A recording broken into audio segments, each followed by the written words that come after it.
अध्यक्षता करने वाले इस महाविद्यालय के परिकल्पक प्रधानाचार्य भाई प्रोफेसर राजेश्वर जी, मंच पर उपस्थित महारानी जानकी कुंवर महाविद्यालय के भूतपूर्व हिंदी विभागाध्यक्ष, जिनके विद्यार्थी होने का गौरव मुझे प्राप्त है, प्रोफेसर परमेश्वर जी, मंच पर उपस्थित डॉक्टर सुशीला ओझा जी, जिनके लिए मैं पुत्रवत हूं और जिनके घर मुझे कई संस्कार मिले हैं, मंच पर उपस्थित हमारे अत्यंत आदरणीय प्रोफेसर राजनाथ यादव जी, इस सभागार में बैठे हुए साहित्य और संस्कृति के अनेक समर्थ उद्घोषक, आचार्य, इस कार्यक्रम में सहभागिता करने वाले हमारे प्रतिभागी मित्र, मैं आपको सुनने आया और मैं चाहता था कि मैं मौन रहूं। अज्ञेय ने कभी कहा था कि मौन भी अभिव्यंजना है, लेकिन संजय ने मुझे बुलाया। वर्तमान का यह दायित्व होता है कि वह अतीत की ओर देखे। वो संजय मेरे वर्तमान है, मैं इनका अतीत। किसी शायर ने कहा है कि इसी में जीत पोशीदा है मेरी, मैं तुमसे हार जाना चाहता हूं। ये गुरु उस समय सफल होता है जब उसके विद्यार्थी उससे बहुत आगे निकलते हैं। मैं प्रोफेसर बलराम मिश्र जी का शिष्य रहा हूं और मेरे निर्माण में उनकी महत्वपूर्ण भूमिका रही। वे नहीं होते तो मैं शिक्षक नहीं हूं। मैं उग्रवादी हो सकता था, राजनीति में जा सकता था, लेकिन मुझे उधर से खींच लाने का पूरा श्रेय मेरे उस आकाश धर्मा गुरु को है। मैं आज के इस कार्यक्रम में उनकी पुण्य स्मृति को नमन करता। यह महाविद्यालय मेरे लिए नया नहीं है। जब मैं युवा प्राध्यापक था, उस समय इस महाविद्यालय ने अपने मंच पर हमारे विश्वविद्यालय के कुलपति के साथ मुझे स्थान दिया था, मुझे स्नेह दिया था। आज आपने फिर मुझे स्नेह दिया। आप भले उसे सम्मान कहें, लेकिन मैं उसे आपका स्नेह मानता हूं और मैं उस स्नेह के लिए आपका धन्यवाद करता हूं। राजेंद्र यादव आज के इस विषय के लिए अत्यंत प्रासंगिक है, क्योंकि महिला सशक्तिकरण में उनकी महत्वपूर्ण भूमिका है। जो साहित्य के लोग हैं, जो आज के साहित्य के पाठक हैं, वे यह जानते हैं कि आज महिला लेखन काफी समर्थ हो गई। वह चाहे आत्मकथा का क्षेत्र हो, वह चाहे कथा साहित्य का क्षेत्र हो, वह चाहे कविता और विचार का क्षेत्र हो, आज महिलाओं ने अपनी रचनात्मक शक्ति सिद्ध कर दी। अनेक महिलाएं राजेंद्र यादव के हंस के माध्यम से साहित्य की दुनिया में उपस्थित हुई। मैत्रेयी पुष्पा बहुत ऊंचा नाम है। मैत्रेयी पुष्पा की पहली रचना राजेंद्र यादव ने लिखा। तो महिलाएं कमजोर नहीं, कमजोर रही भी नहीं।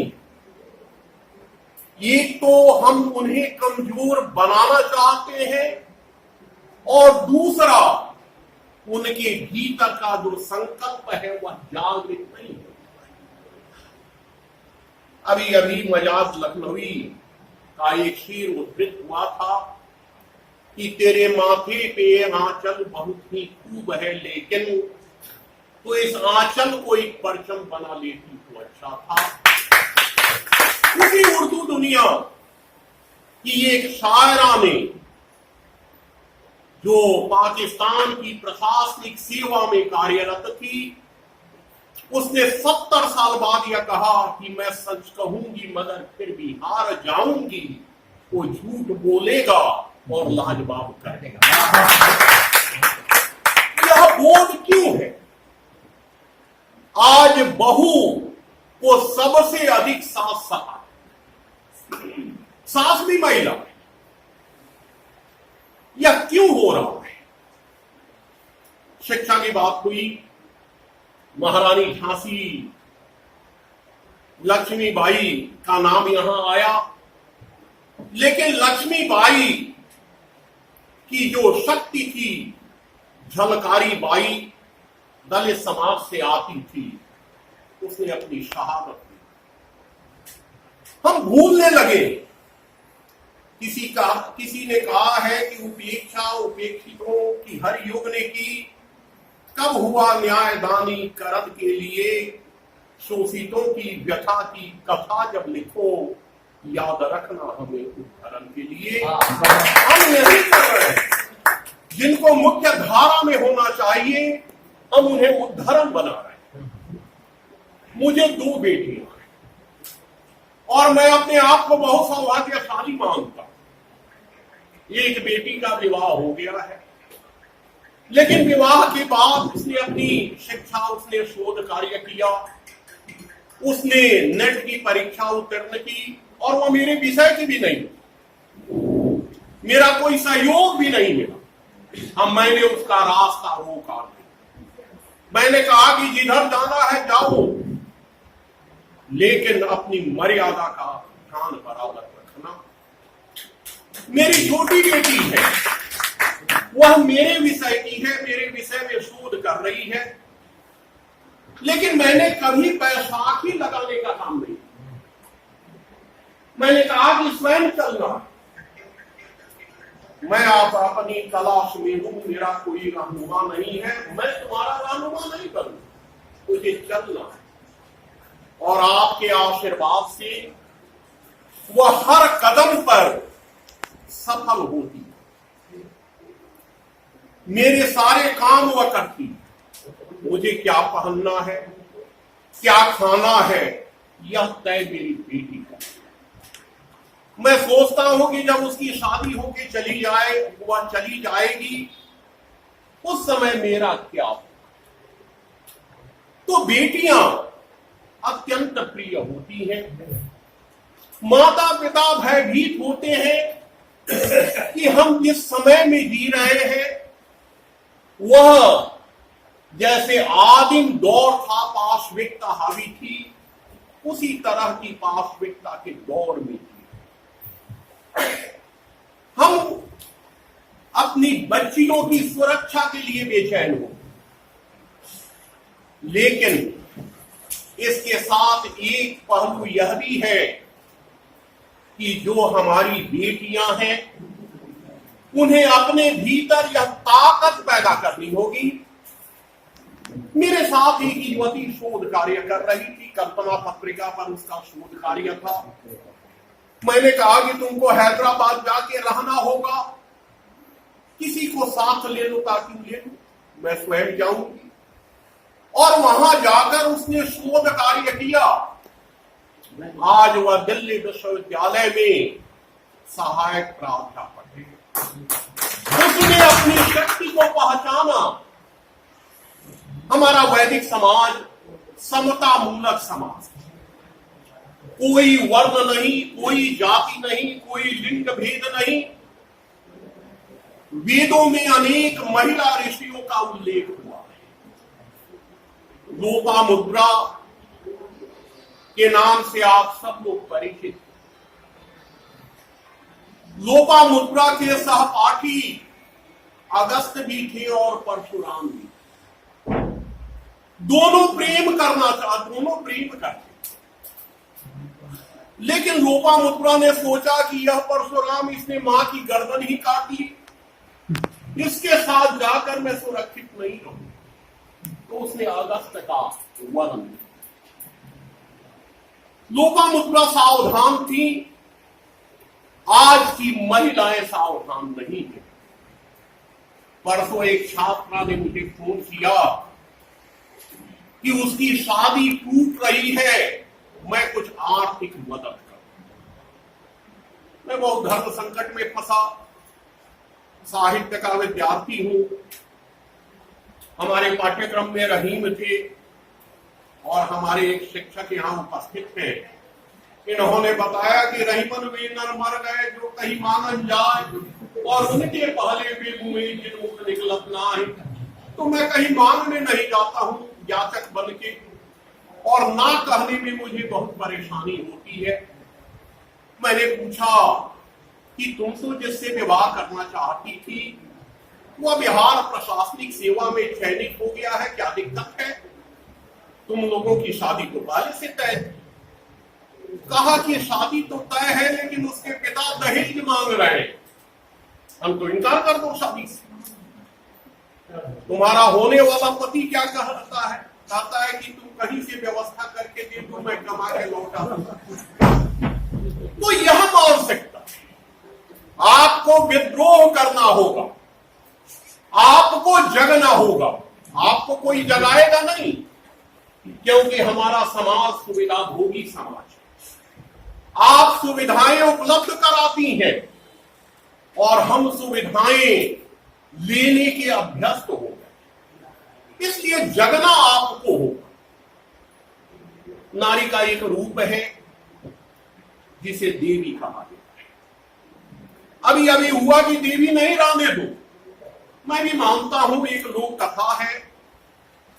बच्चन ने यह लोक कथा उद्धृत की थी कभी कि जब मानव सभ्यता का विकास हो गया तो मनुष्य ने सोचा कि भगवान ने सर्वश्रेष्ठ जीव हमें बनाया है, हम भगवान का धन्यवाद करने जाएं। उस समय स्वर्ग में जाने के लिए रास्ता बना हुआ था, बाधा नहीं थी। मनुष्यों का प्रतिनिधि मंडल चला गया, जाके भगवान को कहा कि कहां यहां बैकुंठ में रहते हैं, चलिए हम लोगों के साथ रहिए, हम मंदिर बना देंगे, उसमें आपको बिठाएंगे, फूल माला और नैवेद्य से लाद देंगे। भगवान ने कहा कि मुझे तो तीनों लोगों को देखना है, यहां से सुविधा है, एक देवता को मैं भेज देता हूं प्रतिनिधि बना के। एक देवता आया और मनुष्यों ने इस तरह फूल मालाओं और नैवेद्य से लाद दिया कि वह देवता रात भर में ही मर गए। धारणा है कि देवता अमर होते। मनुष्य फिर पहुंचा कि किस कमजोर देवता को, मरियल देवता को दिया था, इस बार एक मजबूत देवता को दीजिए। भगवान ने देवताओं से बात की। देवताओं ने कहा कि वे लोग बहुत माला, बहुत फूल, बहुत नैवेद्य चढ़ा देते हैं। कहा कि कुछ कम इस बार यह करेंगे। दूसरा देवता आया, उसकी भी वही स्थिति। मनुष्यों का प्रतिनिधि मंडल फिर पहुंचा। भगवान ने कहा देवताओं से, तो उन्होंने आंदोलन कर दिया भगवान के खिलाफ, इनकलाब जिंदाबाद। भगवान ने कहा कि कोई चिंता नहीं है, तुम लोग मंदिर बना लो, खूब खर्च करो, स्वर्ण मंदिर बनाओ और उसमें पत्थर की प्रतिमा को रख दो और उसी की पूजा करो। जितना नैवेद्य चढ़ाना है, जितनी फूल मालाएं डालनी है, तुम वह करो। आज हम वही करते। हम नारी को देवी बना के घर के मंदिर में बैठा दिए हैं, महंगे आभूषण खरीदते, कीमती वस्त्र खरीदते, उनको इस तरह लाद देते हैं कि उन्हें यह बोध ही नहीं होता कि परिवार के बाहर भी उनकी एक भूमिका है। जिन लोगों को यह बोध हो गया, उन्होंने इतिहास का निर्माण किया। कामायनी आधुनिक हिंदी कविता की एक चरम उपलब्धि है। कामायनी में जयशंकर प्रसाद की नारी भावना उद्घोषित हुई है। क्या कहती हो ठहरो नारी, संकल्प अश्रु जल से अपने, तुम दान पहले ही कर चुकी जीवन के बूढ़े से सहने।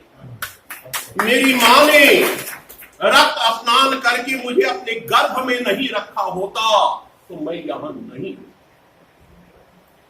मैं अपनी सर्ववासिनी मां का आभारी हूं। जिस परिवार से वे आई थी वह उच्च शिक्षा प्राप्त परिवार। उनके एक भाई प्रशासनिक पदाधिकारी थे, उनके दूसरे भाई प्रोफेसर थे, उनके तीसरे भाई केमिस्ट थे। लेकिन उन्होंने परिवार बनाने के लिए अपने को होम कर। मेरी दादी बहुत शिक्षित नहीं, लेकिन बचपन में जब मैं दादी की गोद में सोता था तो कई कथाएं, कई बोध कथाएं मेरी दादी ने मुझे सुनाई थी और वे बोध कथाएं संस्कार के रूप में मुझ में आज भी प्रवाहित है। तो नारी की एक भूमिका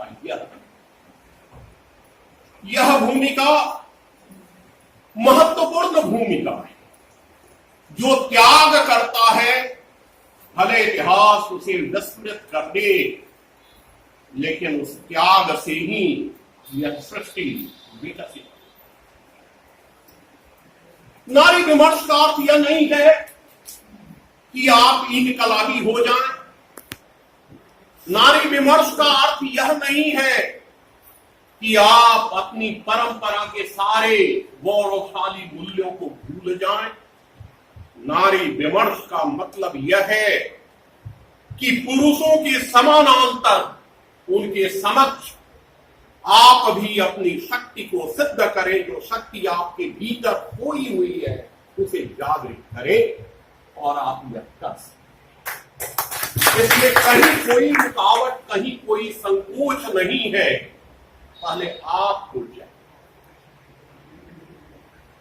मैं